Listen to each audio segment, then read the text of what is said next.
DC News, Mima Obibia Aquaba Ahadia, later than Hope using Qua Aremeyaw Bremo. And so we now subscribe here. Bomodia say over subscribe to the channel. Gabrian say over click the subscribe button. Now what barely notification. We answer video for we upload no. Also what's a Gabby.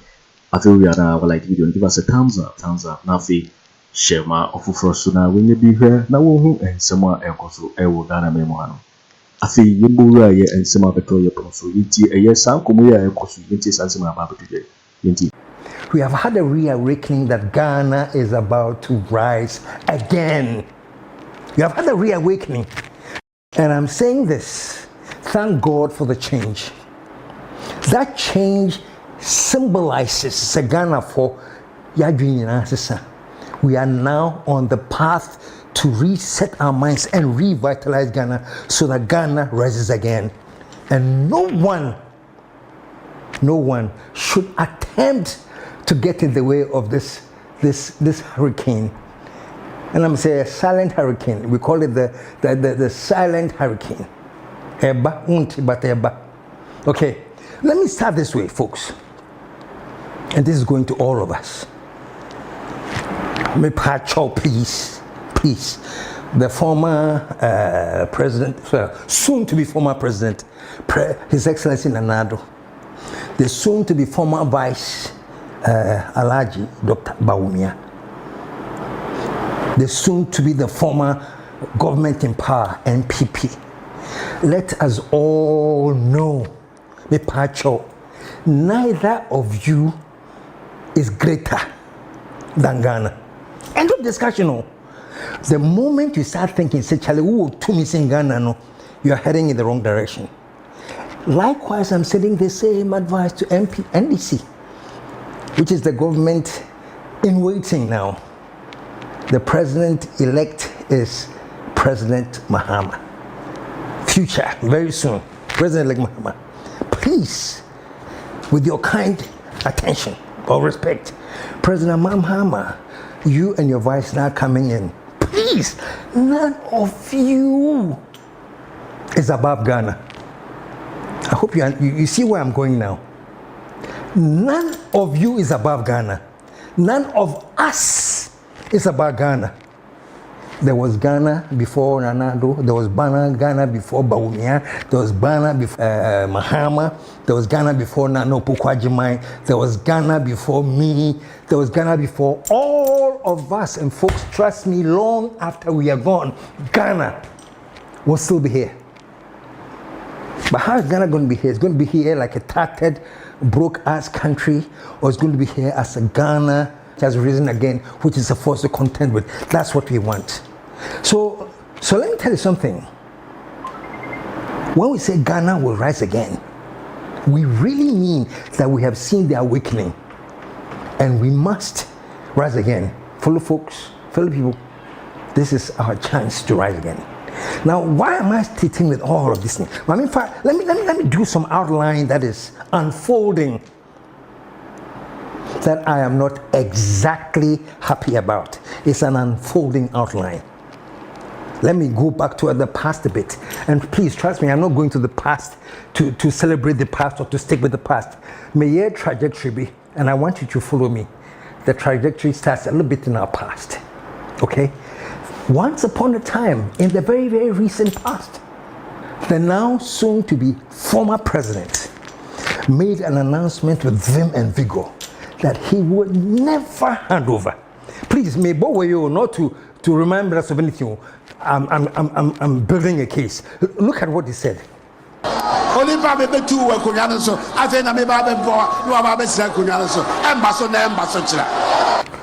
So I just want you to remember, he did say that. Okay, and I think unfortunately, because he's a president and he's on top, because he made those statements, it strengthens the hand of others. And the NPP to also get up and make the same thing with the same vigor. After all, your leader, so they also added their voice to it. Listen to some of them. So far as I live, me dem break 8 biao. mieno me say memfa ma wo ne memfa ma wo china. We have a president who now says, I would hand over to the next MPP presidential candidate as president of the Republic of Ghana.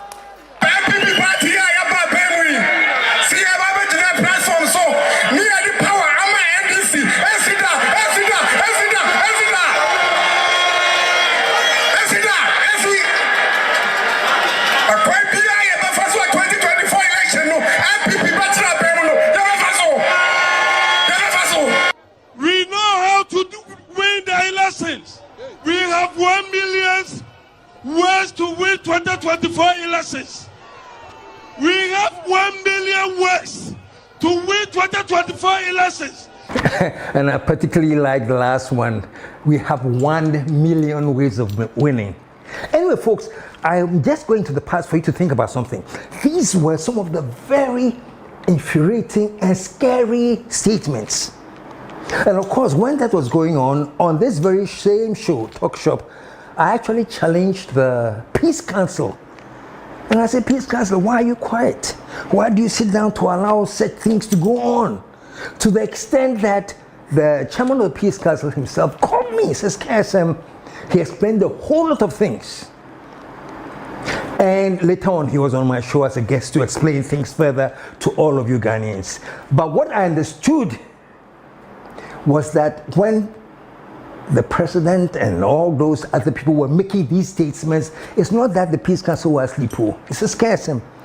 When such statements come from the president, the Peace Council cannot issue a statement and say, we are against what you are saying. I say, it doesn't look right in Ghana. It doesn't look like in politics. And then just imagine, say, Nadano has said something, and then you go and read the news where say the Peace Council has come.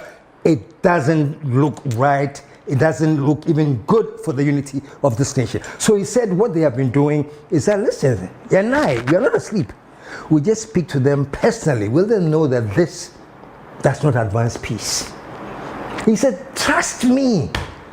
You name them, all the people, trust me. We call them to order very quietly.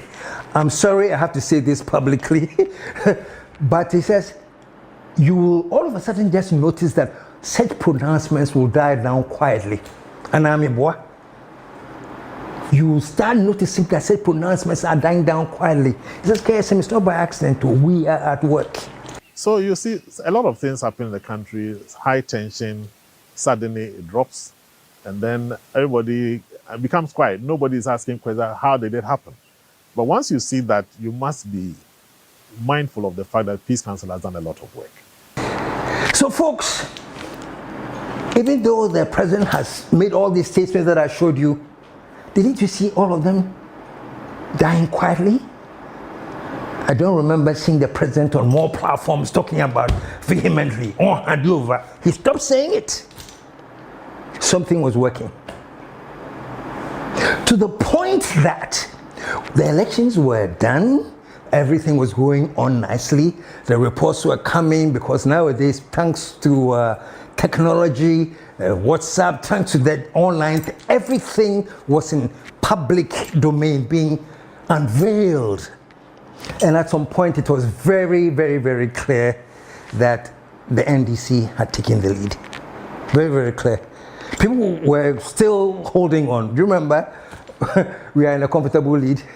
Back in those days when that happened and it wasn't so. So people cautiously were watching. And what impressed me most and what alarmed most of Ghanaians is that even before the Electoral Commissioner came out to comment on the results, Vice President Bawumia had come out. He says we have our own way of collating the MPP, NDC. Now we all are equipped to follow this election. And so far from the coalitions, from what our own ones are saying, from what NDC is saying, there is no way that I'm going to beat Mahama. So he came out and he did a very, very, very short but very profound concession. Listen to this. Ladies and gentlemen of the media, following yesterday's presidential and parliamentary elections, Ghanaians at home and abroad have been sitting on tenterhooks awaiting the outcome of the election. Let me say that the data from our own internal collation of the election results indicate that former President, His Excellency John Dramani Mahama, has won the presidential election decisively. The NDC has also won the parliamentary election, even though we await final collation for a number of seats. However, I believe ultimately that these will not change the overall outcome. See John Dramani Mahama, to congratulate him as President-elect of the Republic of Ghana. We have conceded defeat like any consummate democrat would do. I am making this concession speech before the official announcement by the Electoral Commission to avoid further tension and preserve the peace of our country. Fantastic.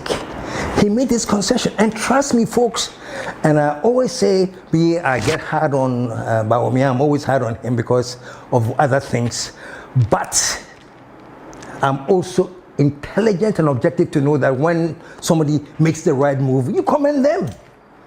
So I commended Bawumia severally. It's right on this YouTube channel. You can find it, where I commended him, because those were very scary times. Considering what the president has said, what other members have said, and all the kinds of things, there were very scary times for Ghana.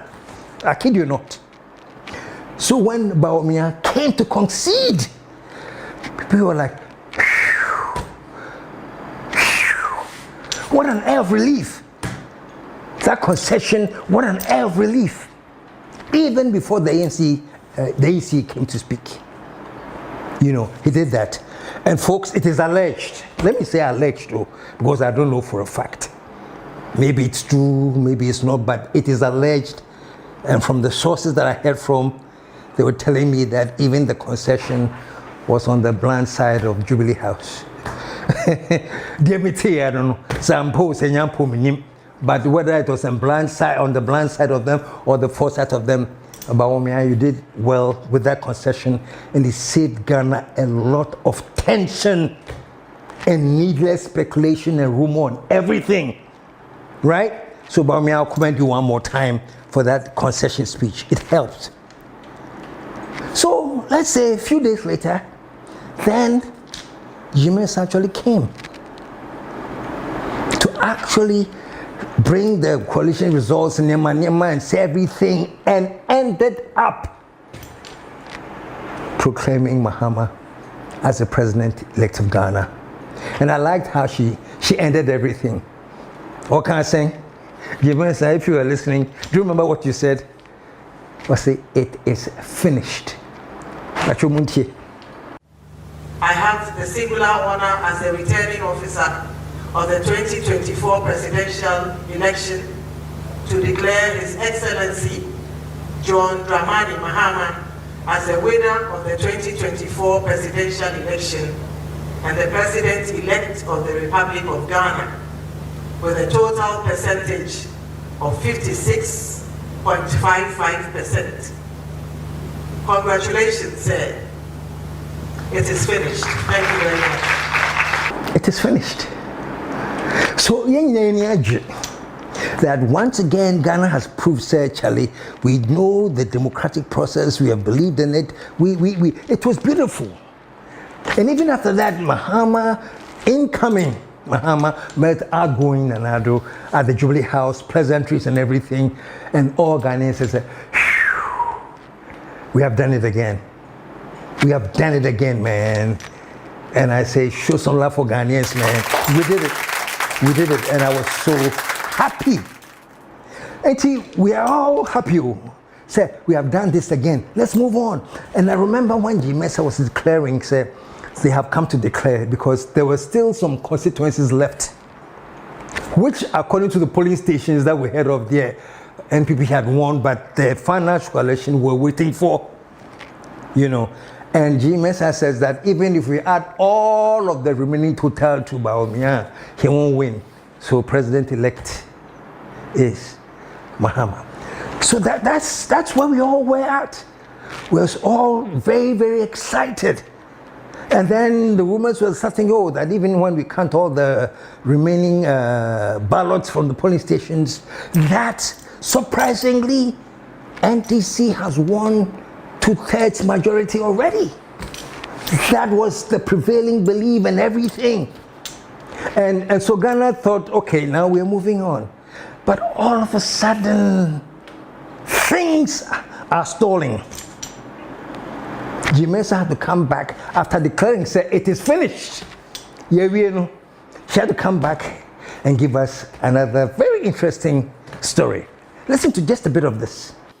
It is important to note that the declarations made by our staff were made under threat, and the Commission considers this as illegal. Those declarations, as well as others that have gone on in other constituencies, will not be upheld by the Commission. Yeah, so basically this was about the MPs. So, as I said earlier before, it was even understood that the 2/3 majority had been won again. Then she came and she said it was finished, but that was, I guess, the presidential. So she comes back again to say the presidential, the parliamentary ones, there's still this, there's still that, there's still this. So that is where we are hanging now. That is where we are hanging now. And I tell people all the time, President Nanado, you are in power. You know what perceptions mean. You know the power of perceptions. Mahama, you've been president before. You also know the power of perceptions. So the perception now, folks, is this, that the NDC won 2/3 of the parliamentary seats. So the perception now is that that is what it seems that the EC wants to thwart. And that is what the government doesn't want to see, the NDC coming with the parliamentary majority. But they say this is the allegation, this is the perception. Now how do we deal with it? I'm telling you folks, people who voted know they voted. People who voted waited for the count. And people who voted and waited for the count heard the results. So please, under no circumstance should any hanky-panky go on and alter the results of the will of the people. That is very, very dangerous. You know, folks, that is very, very dangerous. Let me tell you something. In this universe, they have something called the universal law. The universal law. And trust me, one thing that we cannot violate ever is the universal law of justice. Sometimes we as human beings think that we have gotten to the stage where we can do everything. We have the power to do everything. The AC may think they have the power, we may think they have the power. But I'm telling you, folks, the laws of the universe are very, very, very, very strict and kind at the same time. But one thing it will not let you do is to violate the universal laws of justice. Anyone who ever thought they were violating the universal laws of justice paid for it. I don't care who you are. I don't care what you do. When you violate the universal laws of justice, you pay for it. And what are the universal laws of justice? I don't want to get into that. But there has been times, and I'm sure some of you have heard some silly rumors going on some time ago, say, make me atheist. That was simply because I said this, that my view of what God is not the same as the view of God that you guys have in your books, your Quran, your Bible, your whatever books that you have. No, the kind of God that you see is not mine. I see God as integrated into this universe. And this universal energy, universal force that you call God is part of the universe. And I'm telling you, there are natural laws of the universe. And one of the strongest laws of the universe is justice.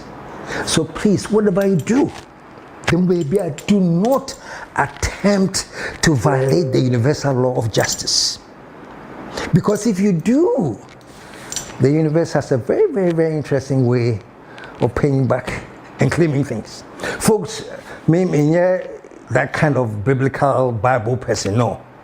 But I believe in certain words, whether it's from the Bible, the Quran, from philosophers. I believe in certain words that are very, very, very powerful. And permit me to share just that bit with you today before I end my show. It's just a universal law. But I'm giving you a quotation that you read. Oh, okay, you read a few quotations. It is. Okay. I'll give you a quotation which explains this universal law. And trust me, if you can go to any book of religion, Hindu, Baha'i, you will see this law in there. It's a universal law. Check this out, folks. It says God chooses the foolish things of this world to confound the wise. It's one of my favorite scriptures, eh? God chooses the foolish things of this world to confound the wise. Foolish does not mean silly or idiot or as no. It's a symbolic representation of the unconventional things. Things you don't expect or even respect. Things that you think that we're there, let us throw it away. That is the symbolic representation that God chooses the foolish things of this world to confound the wise. Who are the wise? The leaders, the powerful, the I'm the EC chairman, you say, you say, those are the wise. And the universal law is that the foolish things of this world are chosen to confound the wise, which simply means that those who think that they have the power so they can do whatever they want are so unwise. And the things that will teach them a lesson are small things. Common sense things. Common sense things. Do you know those who use their thumb to thump out the powerful government? Powerful president, powerful vice, powerful party. Small people. Some of them have not even stepped a day in classroom. Them thumb printed out the government.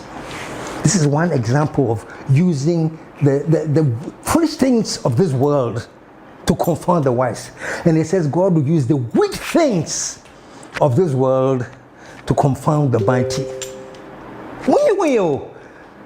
This is what I say, sir. Sometimes you guys, so you just think, So let me tell you, some of the foolish things that are confining the wise now is this vote from ordinary Ghanaians. So let's print out this.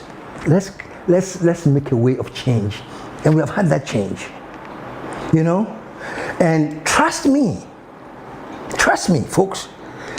Media, let me say this. I am not a politician. And I say it with pride that I am not a politician. I don't want to be a politician. Do you know why? Politicians are one-track mind. They think of the conventional way of doing things. They think of business as usual. They don't think of business unusual. The only dream is to be business as usual. And I'm telling you, that will lead us to an unexpected ending. We have been doing business as usual. That's where we are today. So I'm telling the Electoral Commission, I'm telling all of you people that do not go into business as usual to use the conventional things. Because the things that the universe will use to prove to you that you are wrong is really, really, really deeply on the way. For example, after the election, what happened? We are the ones with the power. So the first time we enter parliament is all about the power we have and the things that must be done, and it's very, very emphatic. That is the conventional wisdom. Even if you're voted as out, we have a few more days, make sure that this, and it's all still partisan. That is the conventional way. But the little things of this world that the universe uses to confound the wise is a different approach. Charlie, bear with me. If after the election and everything, the parliament was closed down because of so many needless maybe. Needless, this going to seek Supreme Court interpretation, they are all law. They are the business as usual. If they have started thinking, Charlie, let's quit this business as usual. Let's think common sense. What do we need to do now? Many of the things would not have happened. So I would have thought that even Parliament started in Ukraine, let's see some semblance of unity, Charlie. Yeah, I would have expected that now let's put Ghana back in the focus because we have come from an election and this side has won. So even if you have congratulated them, it shouldn't end with I congratulate you. Let it end in what are we doing now to build this nation? That is the true mark of somebody who wants to build this nation. But this thing of still bickering on party lines and your party you say you are going to reduce taxes. You are going to repeal the betting tax, the e-levy. You are going to repeal all these taxes. You are going to reduce the taxes at the port. We wonder where you get the money to implement the Onkukon Ketenkete. And I agree. Ghanaians voted for resetting. So, Mr. Speaker, the only thing we have to do is to take the vote on account and close shop. We should not continue with any business here because, like Honorable Okudzeto said, and rightly so, Ghanaians have voted for the resetting agenda of Nkukon Ketenkete. So let's leave it to them and let them inherit all the goodness of what we're trying to do and let them bring in all the badness that they are bringing so that Ghanaians will know the difference. Thank you, Mr. Speaker. They are all things of the wise people. Wise. I would have thought the little things that we can do to get things going are little things. And yet be a major, but people are too wise now. People have reached certain levels. They don't listen to anything. And Jane, Mensa, I'm hoping you have not got there or you won't get there. What is important now is not grandstanding. What is important now is not to grandstand. What is important now is tell Ghana first. How can we get this country back together? And how do we move this country forward and up? And not grandstanding. Now this stage, we are now going to go and collate to say re-vote to do all this basa. If it is that worrying, take it to court. Isn't that the slogan now? Take it to the court. This is nothing new that we haven't experienced in our politics. It happened in 2020. When results were declared and there was some kind of questioning and the kind of debates we're having now as to whether it is legitimate or what. The thing you said, go to court. You said once it has been declared, once the EC has come out and said it's and then move on to court. So the question that I ask, why is it that now, dear, we have to do recounting and re-collating? Why don't we send it to court?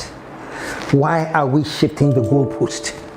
We are shifting the goalpost because that's what power tells us. That's what business as usual tells us. This is the best way we can do to maintain what we want. But the foolish thing on the ground is telling you, Charlie Massa, these things won't work. These things will work. Just let us accept that this is the decision that people have made. Now you go forward. Don't try and thwart the direction of the will of the people. All I'm saying is that it has happened before. It has happened before, and we were against like recount. Yes, young court. Folks, you know, I said a few minutes ago that I'm giving a big up to Bawumia because his timely concession helped this country avoid chaos. We were heading for chaos, number one, because we were violating the laws of the universe. We were trampling on the laws of justice from the universe. So that's why I say I salute Bawumia for coming out like that. So great. It helped avert a certain chaotic thing, and now we are all breathing a sigh of relief. The president and the incoming have all met. Say if you say everything is cool, now you're going to come back and tell us, hey, wait a minute. There's some recounting and recoalition. Folks, let's forget about everything. Let's use common sense. Oh, the foolishness. Let's listen to the foolishness of the people. Imagine that people have voted in their various polling stations, you know, declare yes, NDC, so the NDC has been declared. Let's imagine that then now you come back after recoalition and says, oh, we have done it again, recanted. Actually, it was the MPP that won. Massa, what kind of chaos do you want to bring into this country? Yo, waiting for waiting and someone about beto ya proso. We are subscribe ya. Omodia say over subscribe to a channel. Sanse hadia later and hot news in Kwa Aremeyaw Bryan. After we are like video, give us a thumbs up. Nafi share my Ato Forson when you be here na wo and someone ekoso ewo Ghana memoir. Also with me otchere what Gyamfi yes. Sanse we now ewo comment box me. Boakye in my next video. Thanks for watching. Like and share the video. You can also drop your comment. Please don't forget to subscribe. Click on the bell to turn on the notification.